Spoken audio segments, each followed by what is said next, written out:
കേരളത്തിൻ്റെ സാംസ്കാരിക ചരിത്രത്തിൽ മായാത്ത മുദ്ര പതിപ്പിച്ച മഹാനാണ് PN പണിക്കർ. 1909 മാർച്ച് 1 ജനിച്ച അദ്ദേഹം കേരളത്തിലെ ഗ്രന്ഥശാല പ്രസ്ഥാനത്തിൻ്റെ പിതാവായി അറിയപ്പെടുന്നു.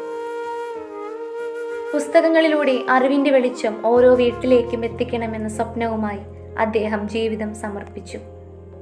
വായിച്ചു വളരുക, ചിന്തിച്ചു വിവേകം നേടുക എന്ന അദ്ദേഹത്തിൻ്റെ സന്ദേശം ഇന്നും മലയാളികളുടെ വഴികാട്ടിയാണ്.